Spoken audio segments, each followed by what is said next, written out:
आता आपण आपल्या कार्यक्रमाच्या पहिल्या सत्राकडे वळूयात. पहिलं सत्र त्याचा विषय आहे रोजगाराभिमुख नवं शैक्षणिक धोरण. तर या सत्राच्या सुरुवातीलाच आपल्या सर्वांना मार्गदर्शन करण्यासाठी आम्ही आमंत्रित करत आहोत कोल्हापूर शिवाजी विद्यापीठाचे कुलगुरू प्राध्यापक डॉक्टर डी.टी. शिर्के सर आणि TV9 मराठीचे business head Bhushan Khot sir आणि RCCचे संस्थापक आणि संचालक प्रोफेसर शिवराज मोठेगावकर सर यांना विनंती करते की त्यांनी शिर्के सरांना व्यासपीठावर घेऊन यावं.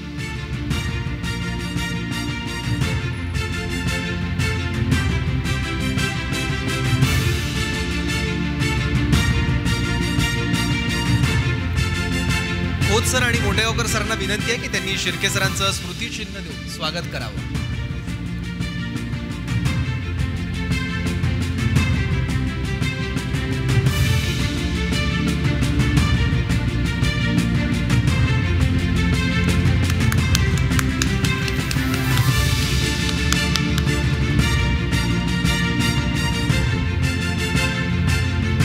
खोत सर आणि मोठेगावकर सर दोघांनाही विनंती आहे की आपण व्यासपीठासमोर स्थानापन्न व्हावं आणि शिर्के सरांना विनंती आहे की त्यांनी मार्गदर्शन करावं. नमस्कार. महाराष्ट्राचा महासंकल्प राष्ट्रीय शैक्षणिक धोरण 2020 या संदर्भातलं हे दुसरं पर्व TV9 यांनी आज घेतलेलं आहे आणि TV9 आणि शिवाजी विद्यापीठ यांच्या संयुक्त विद्यमानं हा उपक्रम सुरू आहे.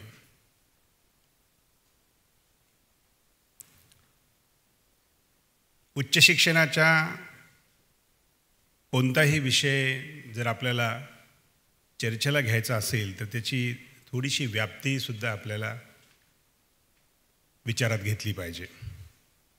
व्याप्ती अशा अर्थानं की भारतासारख्या एवढ्या मोठ्या देशामध्ये उच्च शिक्षणामध्ये कोण स्टेक होल्डर्स आहेत आणि ते किती आहेत. AISHE all India survey of higher education हे दरवर्षी एक अहवाल प्रसिद्ध करत असतं. त्यांचा सर्वात लेटेस्ट अहवाल जो आहे तो 2021-22चा आहे आणि त्या अहवालानुसार आपल्या देशामध्ये 1200च्या वर विद्यापीठं आहेत ॲज ऑन टुडे. अहवालातली आकडेवारी पाहिली तर ती 1168 वगैरे अशी दिसेल, पण त्याला आता जवळजवळ 2 वर्ष होत आहेत. 45,000 महाविद्यालयं शिक्षण देण्याचं काम करत आहेत आणि जवळजवळ 12,000 स्टँड अलोन इन्स्टिट्यूशन्ससुद्धा यामध्ये सहभागी आहेत.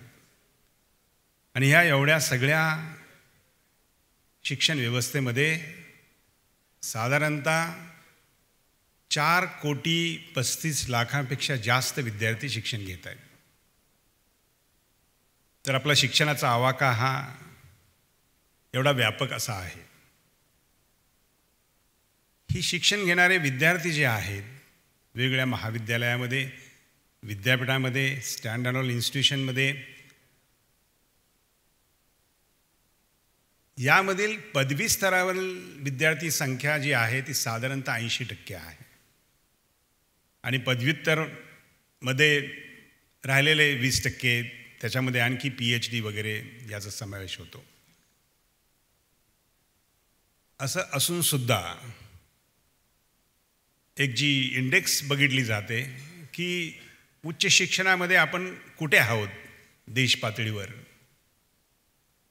त्याची एक व्याख्या अशी आहे की ग्रॉस एनरोलमेंट रेशो आपला किती आहे उच्च शिक्षणामधला, जो प्राथमिकचा अतिशय चांगला आहे, माध्यमिकचा सुद्धा चांगला आहे, पण उच्च शिक्षणामधला हा जो GER आहे ग्रॉस एनरोलमेंट रेशो तो आज रोजी अवघा 28% आहे. म्हणजे नेमकं काय तर 18 वर्षे ते 23 वर्षे या वयोगटातील 100 पैकी फक्त 28 लोक या शिक्षण व्यवस्थेमध्ये शिक्षण घेतात. राष्ट्रीय शिक्षण धोरण ज्या वेळेला डेव्हलप केलं त्यावेळेला अशी अपेक्षा केली की 2035पर्यंत आपल्याला हा GER 50% न्यायचा आहे. खूप मोठं आव्हान आपल्यासमोर आता आहे. म्हणजे संख्यात्मक वाढ आपल्याला कुठंपर्यंत जायचे हे त्याचा जो काय स्केल आहे ते ठरलेलं आहे. आता जवळजवळ 50% जायचं आहे. आत्ता जे विद्यार्थी शिक्षण घेतात त्या 80% पदवी स्तरावर जवळजवळ 35% विद्यार्थी हे बॅचलर ऑफ आर्ट्सकडे वळतात, followed by science, followed by commerce, आणि मग 10 ते 11% अभियांत्रिकीकडे वळतात. हा आपल्या 80%चा जो काही विश्लेषण आहे तो असा आहे. मग राष्ट्रीय शैक्षणिक धोरणामध्ये नेमकी अपेक्षा काय आहे? जर या सत्राचं जो काय शीर्षक आहे रोजगार विमुख शिक्षण, अशा पद्धतीची अपेक्षा या धोरणानं केलेली आहे. म्हणजे नेमकं काय केलं आणखी तर आपण पारंपरिक शिक्षण देणारी विद्यापीठं, महाविद्यालय या सगळ्या गोष्टी पाहिल्या आणि त्याचबरोबर IITs, IIMs, IISCs अशा इन्स्टिट्यूट्स ऑफ नॅशनल इम्पॉर्टन्स पाहिल्या तर त्यांच्या एम्प्लॉयबिलिटीमध्ये तुम्हाला खूप सारा फरक दिसेल. मग हा खूप फरक का आहे? त्यांचं प्रारूप काय, त्यांचं मॉडेल काय आहे आणि आपल्या पारंपरिक शिक्षण व्यवस्थेचं मॉडेल काय? निश्चितच या मॉडेलमध्ये खूप फरक आहे. राष्ट्रीय शैक्षणिक धोरण, ज्याला आपण न्यू एज्युकेशन पॉलिसी असं रेफर करता, त्यामध्ये अशा संस्थांच्या प्रारूपाकडे जाण्याचा एक मार्ग या धोरणानं आपल्याला दिलेला आहे. बऱ्याच वेळेला एखादा विद्यार्थी पदवी घेऊन बाहेर पडतो त्यावेळेला मार्केटची डिमांड आणि त्यानं घेतलेले शिक्षण याच्यामध्ये खूप दरी असते, गॅप असतो आणि त्यामुळं त्यांचं जे काय एम्प्लॉयबिलिटी म्हणून जी काय आहे ती खूप कमी असते. तर प्रतापने आत्ताच सांगितलं आपल्याला की ही जी गॅप आहे ही गॅप नेमकी कशामुळं आहे, का आहे? याचा अभ्यास केल्यानंतर असं दिसलं की आपलं शिक्षण जे आहे, जे आतापर्यंत सुरू होतं ते अतिशय चाकोरीबद्ध असं शिक्षण आहे. आपल्याला एक विषय घेऊन पदवी घ्यायची म्हणले की आपला फोकस तो एक विषयच असतो आणि त्यामधले जे काही कोर्सेस असतील तेवढेच असतात. पण त्या विषयाला पूरक अशा ज्या गोष्टी आवश्यक आहेत त्या पूरक गोष्टीकडं तेवढं लक्ष किंवा त्याला महत्त्व दिलं जात नाही आणि त्यामुळं आमचा विद्यार्थी ज्या वेळेला मार्केटमध्ये जातो त्यावेळेला अपेक्षा आणि वास्तव याच्यामध्ये खूप सारा फरक दिसतो. यातली जी काही दरी आहे, यातला गॅप जो आहे, हे अंतर कमी करायचं काम हे एक नव्या शैक्षणिक धोरणाचं उद्दिष्ट आहे. हे उद्दिष्ट साध्य करायचं असेल तर अभ्यासक्रमाची निर्मितीच करत असताना या गोष्टीचा विचार करायला पाहिजे. त्यामुळं या धोरणाची अंमलबजावणी करत असताना विद्यापीठासमोर, मी मुद्दाम विद्यापीठासमोर असं म्हणतो कारण आपली सिस्टम जी आहे ती ॲफिलिएटिंग सिस्टम आहे. विद्यापीठ जो अभ्यासक्रम तयार करतील तोच अभ्यासक्रम महाविद्यालय राबवतात, बारिंग ॲटॉनॉमस कॉलेजेस. त्यामुळे विद्यापीठाने एक गोष्ट लक्षात ठेवायला पाहिजे आता की त्यांच्या अधिकार मंडळाच्या माध्यमातून ज्यांना तो अधिकार असतो अशा प्रकारची अभ्यास निर्मिती केली पाहिजे की जी पारंपरिक शिक्षणामध्ये रोजगाराशी जवळ जाणारी, रोजगार निर्माण करणारी, रोजगार मिळवणारी, रोजगाराची उपलब्ध करून देणारी, संधी देणारी अशा प्रकारची व्यवस्था त्या शिक्षणाद्वारे निर्माण होईल. आणि ही बाब प्रामुख्यानं राष्ट्रीय शैक्षणिक धोरणामध्ये अधोरेखित केलेली आहे, ज्याचा उल्लेख प्रतापने केला की OJT, ऑन जॉब ट्रेनिंग.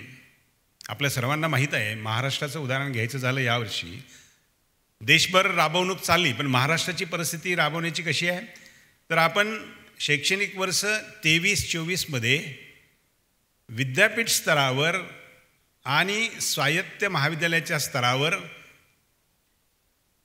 राष्ट्रीय शैक्षणिक धोरणाची पूर्णपणे अंमलबजावणी चालू केली. परंतु पदवी स्तराच्या महाविद्यालयावर ती या वर्षीपासून सुरू होणार आहे. त्यामुळं जिथं सुरू केली तिथे म्हणजे विद्यापीठामध्ये या OJTची अंमलबजावणी सुरू झाली. आणि शिवाजी विद्यापीठाचा अनुभव म्हणून मी आपल्याला मुद्दाम सांगतो की पहिल्या वर्षानंतरची जी काय समर असतं त्यामध्ये OJTसाठी विद्यार्थी वेगवेगळ्या कंपनीजमधून, वेगवेगळ्या इंडस्ट्रीमधून, वेगवेगळ्या ऑर्गनायझेशनमध्ये जातात आणि तिथं डेसिग्नेटेड पिरियड व्यतीत करतात आणि परत येऊन त्यांनी काय केलं त्याचं प्रेझेंटेशन करतात. यावर्षीचा अनुभव म्हणजे शैक्षणिक धोरणाची अंमलबजावणी सुरू झाल्यानंतरचं पहिलंच वर्ष आहे. तर यावर्षीचा अनुभव अतिशय चांगला आहे अशा अर्थानं की विद्यार्थ्यांमध्ये खूप सारा फरक जाणवला. ज्यावेळेला प्रेझेंटेशन करायला विद्यार्थी पदव्युत्तर स्तरावरचे त्या अधिविभागामध्ये आले आणि त्यांनी ज्या वेळेला चालू केलं त्यावेळेला वर्षभर आपण जे शिकलो कदाचित त्याच्यापेक्षा थोडंसं जास्ती एका महिन्यामध्ये शिकायला मिळालं अशी प्रतिक्रिया बरेचसे विद्यार्थी देत होते. म्हणजे जी गोष्ट पूर्वीच्या अभ्यासक्रमामध्ये अभावानंच होती ती कदाचित काही व्यावसायिक अभ्यासक्रमासाठी असू शकेल. उदाहरणार्थ MBA सारख्या प्रोग्रॅमला किंवा बॅचलर ऑफ इंजिनिअरिंगसारख्या प्रोग्रॅमला किंवा मास्टर्स प्रोग्रॅमला अशा प्रकारची गोष्ट मॅन्डेटरी होती. परंतु BA, BCom, BSc, MA, MCom, MSc यामध्ये अशाचा अंतर्भाव नव्हता. तो राष्ट्रीय शैक्षणिक धोरणाच्या माध्यमातून तो आलेला आहे. काही विद्यार्थ्यांच्या बाबतीत तर अशी परिस्थिती घडलेली आहे की जिथे ज्या इंडस्ट्रीमध्ये ते OJT करायला गेले होते त्या इंडस्ट्रीनी परत त्यांना असं सांगितलेलं आहे की तुम्ही पुढचं वर्ष झाल्यानंतर परत आमच्याकडे या. म्हणजे रोजगाराची संधी अशा ऑर्गनायझेशनमध्ये सुरू व्हायची प्रक्रिया सुरू झालेली आहे. ह्या धोरणाच्या निर्मितीमध्येतला हा अतिशय महत्त्वाचा भाग आहे. म्हणजे आपण असं म्हणायचं नाही की फक्त पदवी देणारी एक फॅक्टरी आहे. ही टीका समाजातून बऱ्याच वेळा होते. म्हणजे अगदी एखाद्या विषयातला ग्रॅज्युएट असेल, फॉर एक्झाम्पल कॉमर्सचा ग्रॅज्युएट असेल तर त्याच्यावर टीका अशी होती की त्याला बँकिंगमधलं काहीच माहीत नाही, त्याला अकाउंट ओपन कसा करायचा इथून त्याचा प्रश्न आहे. कारण त्याचा हा विचार कधी झालाच नव्हता. पण ज्या वेळेला आता ह्या नवीन शैक्षणिक धोरणामध्ये BComचा विद्यार्थी OJTसाठी, अप्रेंटिससाठी, इंटर्नशिपसाठी ज्यावेळेला बँकेत जाईल तर 1 महिना बँकेत त्यानं व्यतीत केल्यानंतर बँकेविषयी एखाद्या BComच्या ग्रॅज्युएट स्टुडंटला जेवढी माहिती हवी त्याच्यापेक्षा खूप सारी जास्त माहिती मिळेल.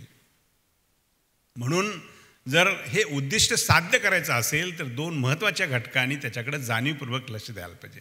धोरण चांगलं आहे, धोरणाची अंमलबजावणी किती चांगल्या पद्धतीने केली जाते त्याच्यावर त्याचं यश अवलंबून आहे. आणि हे 2 घटक म्हणजे पहिला घटक, अतिशय महत्त्वाचा घटक हा विद्यार्थी आहे. विद्यार्थ्याला अशा प्रकारची व्यवस्था ज्या वेळेला निर्माण करून दिली जाते त्यानं त्या व्यवस्थेचा, संधीचा जर गांभीर्याने विचार केला तर मला वाटते की शैक्षणिक धोरणाची अंमलबजावणी करायचा जो काय मुख्य टप्पा आहे तो आपल्याला पार पडता येईल. त्याचबरोबर जो दुसरा घटक आहे तो म्हणजे शिक्षण. यामध्ये विद्यार्थी, शिक्षक, शिक्षण व्यवस्थेत असणारे शिक्षण प्रशासक, त्याच्यानंतर शासन आणि अपेक्स बॉडीचे गव्हर्नन्स या सगळ्या गोष्टीचा समावेश होतो.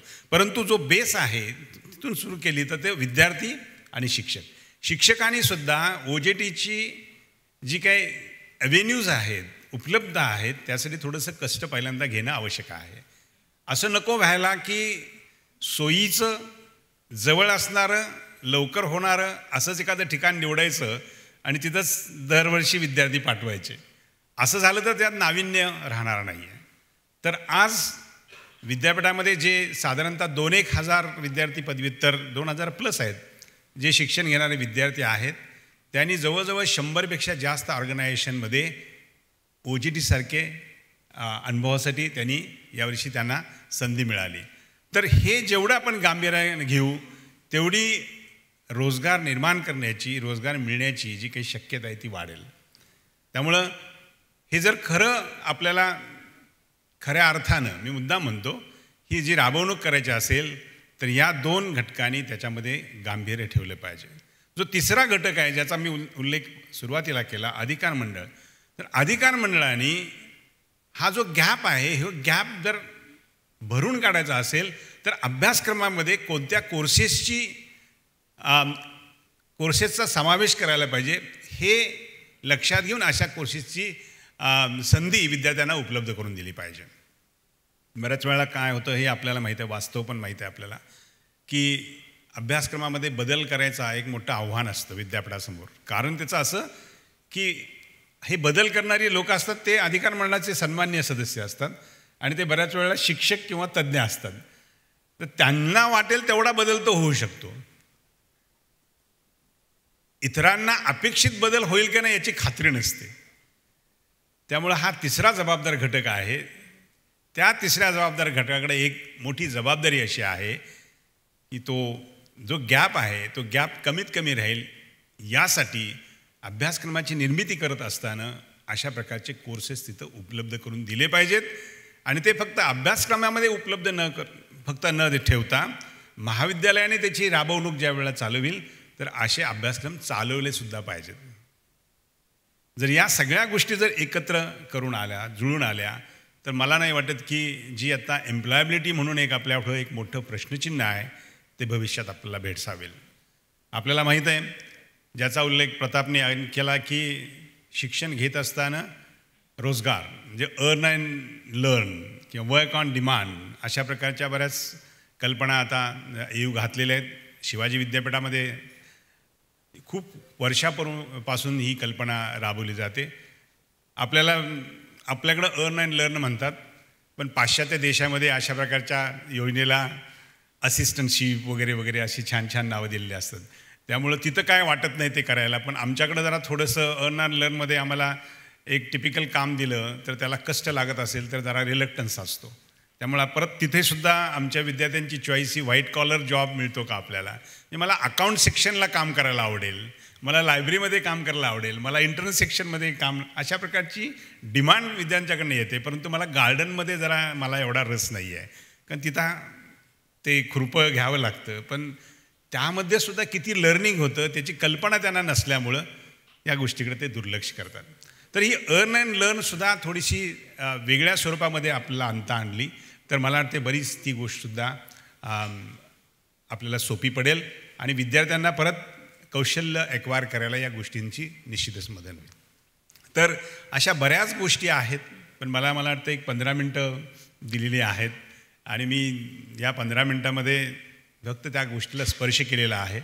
पण मी कन्क्लूड करत असताना मी एक कुलगुरू म्हणून मी आपल्याला निश्चित आश्वासित करतो की विद्यार्थ्याचं एम्प्लॉयबिलिटी जर वाढवायची असेल तर अभ्यासक्रमाच्या बरोबरीनं विद्यार्थ्याची आणि शिक्षकांची गांभीर्यता या गोष्टीकडे असणं अतिशय आवश्यक आहे. अंमलबजावणी प्रभावीपणे करायची म्हणजे स्टेक होल्डरनी त्यामध्ये तेवढं गांभीर्य दाखवलं पाहिजे. नाहीतर मग असं होईल की ह्या सगळ्या गोष्टी उपलब्ध करून दिलेल्या आहेत आणि फॉर द नेम सेक ह्या सगळ्या गोष्टी चाललेल्या आहेत. असं जर झालं तर खऱ्या अर्थानं त्याची अंमलबजावणी ही प्रभावीपणे होऊ शकणार नाही आणि हे सगळं आपल्याला साधारणतः पुढच्या 3 वर्षामध्ये दिसून येईल. याचा इम्पॅक्ट काय झाला, आपण हे सगळं धोरण ॲडॉप्ट केलं, त्या अनुषंगानं मॉडेल तयार केलं, राबवलंसुद्धा, पण जी अपेक्षा होती ती आपल्याला म्हणजे आपल्या अपेक्षा पूर्ती झाली का हे साधारणतः 2024-2027ला आपल्याला कळेल. माझी अशी अपेक्षा आहे हे सगळं करत असताना जेवढी छोटी व्यवस्था असेल तेवढ्या गोष्टी चांगल्या होतील. हा सुद्धा एक राष्ट्रीय धोरणाचा शैक्षणिक धोरणाचा भाग आहे. म्हणजे काय की ॲटॉनॉमी द्यायची गोष्ट आता चालू केलेली आहे मोठ्या प्रमाणामध्ये. महाविद्यालय स्वायत्त होतात आणि स्वायत्त महाविद्यालय झालं की त्यांना त्यांच्या आवडीचे, निवडीचे आणि समाजोपयोगी रोजगार निर्मिती होणारे अभ्यासक्रम सुरू करायची मुभा त्यांना दिलेली आहे. छोटे छोटे कोर्सेससुद्धा ते चालू करू शकतात. त्याच्या पुढची गोष्ट अशी की जर एक 2 ते 3 किंवा 5 महाविद्यालय एकत्र आली तर एखादी संस्था त्याचं विद्यापीठसुद्धा निर्माण करू शकतं. आपल्याला माहीत आहे की महाराष्ट्रामध्ये अशा प्रकारची 3 विद्यापीठं निर्माण झाली, पण त्यातलं एक शिवाजी विद्यापीठाच्या परिक्षेत्रातलं कर्मवीर भाऊराव पाटील विद्यापीठ निर्माण झालं, जे 3 महाविद्यालय एकत्र, 3 स्वायत्त महाविद्यालय एकत्र येऊन ते विद्यापीठ निर्माण झालं. पण असं ज्यावेळेला विद्यापीठ निर्माण होतं तिची साईज छोटी असते, त्यामुळं मी ज्या गोष्टी विशद केल्या त्याची अंमलबजावणी अशा छोट्या व्यवस्थेत करणं फार सोयीचं होतं. त्यामुळं ही बाबसुद्धा तितकीच महत्त्वाची आहे. त्यामुळे बऱ्याच महाविद्यालयांनी ॲटॉनॉमीकडे यायला पाहिजे, बऱ्याच संस्थांनी क्लस्टर युनिव्हर्सिटीकडे पण जायला पाहिजे आणि त्यांना जी शैक्षणिक ॲटॉनॉमी मिळते त्याचा जास्तीत जास्त फायदा या गोष्टीसाठी केला गेला पाहिजे. मला ज्या काही गोष्टी थोडक्यात आणि एवढ्या दिलेल्या वेळात सांगायच्या होत्या त्या मी सांगण्याचा प्रयत्न केलेला आहे. मी TV9ला परत एकदा धन्यवाद देतो की त्यांनी समाजासाठी आवश्यक आणि ज्या गोष्टी हिताच्या आहेत त्या गोष्टी मांडण्याचा प्रयत्न या माध्यमातून केला आणि मला इथं बोलवल्याबद्दल धन्यवाद. थँक्यू.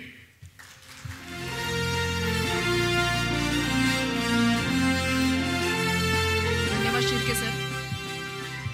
तुम्हाला 15 मिनिटाचा वेळ दिला, मात्र या 15 मिनिटामध्ये तुम्ही एवढं छान मार्गदर्शन या ठिकाणी केलेलं आहे की तुमच्या या शब्दांमधून मला माझ्या आईची आठवण झाली. माझी आई नेहमी म्हणायची की जर मोठं ध्येय प्राप्त करायचं असेल तर छोटी छोटी पावलं टाकणं गरजेचं आहे. आणि दुसरा मुद्दा म्हणजे जर आपल्याला आपल्या समाजामध्ये ठसा उमटवायचा असेल तर चाकोरी बाहेरचा विचार करणं फार गरजेचं आहे. तो चाकोरी बाहेरचा विचार करायचा असेल तर हिंमत महत्त्वाची आहे आणि हिंमतीच्या उपरही मानसिकता महत्त्वाची आहे. धन्यवाद शिर्के सर.